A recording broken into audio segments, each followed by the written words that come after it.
The Book of Esther, Chapter 8. Esther's plea for her people. On that day did the king Ahasuerus give the house of Haman, the Jews' enemy, unto Esther the queen, and Mordecai came before the king, for Esther had told what he was unto her. And the king took off his ring which he had taken from Haman, and gave it unto Mordecai, and Esther set Mordecai over the house of Haman. And Esther spake yet again before the king, and fell down at his feet, and besought him with tears to put away the mischief of Haman the Agagite, and his device that he had devised against the Jews. Then the king held out the golden scepter toward Esther. So Esther arose and stood before the king, and said, If it please the king, and if I have found favor in his sight, and the thing seem right before the king, and I be pleasing in his eyes, let it be written to reverse the letters devised by Haman the son of Hammedatha the Agagite, which he wrote to destroy the Jews which are in all the king's provinces. For how can I endure to see the evil that shall come unto my people? Or how can I endure to see the destruction of my kindred? Then the king Ahasuerus said unto Esther the queen, and to Mordecai the Jew, Behold, I have given Esther the house of Haman, and him they have hanged upon the gallows, because he laid his hand upon the Jews. Write ye also for the Jews as it liketh you, in the king's name, and seal it with the king's ring, for the writing which is written in the king's name, and sealed with the king's ring, may no man reverse.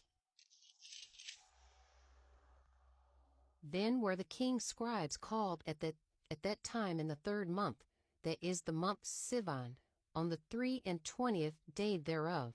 And it was written according to all that Mordecai commanded unto the Jews, and to the lieutenants, and the deputies, and rulers of the provinces which are from India unto Ethiopia, and 127 provinces unto every province, according to the writing thereof, and unto every people after their language, and to the Jews according to their writing, and according to their language. And he wrote in the king Ahasuerus' name, and sealed it with the king's ring, and sent letters by posts on horseback, and riders on mules, camels, and young dromedaries, wherein the king granted the Jews which were in every city to gather themselves together, and to stand for their life, to destroy, to slay, and to cause to perish all the power of the people in province that would assault them, both little ones and women, and to take the spoil of them for a prey. Upon one day in all the provinces of King Ahasuerus, namely upon the 13th day of the 12th month, which is the month Adar, the copy of the writing for a commandment to be given in every province was published unto all people, and that the Jews should be ready against that day to avenge themselves on their enemies. So the posts that rode upon mules and camels went out, being hastened and pressed on by the king's commandment, and the decree was given at Shushan the palace. Mordecai and the Jews exalted.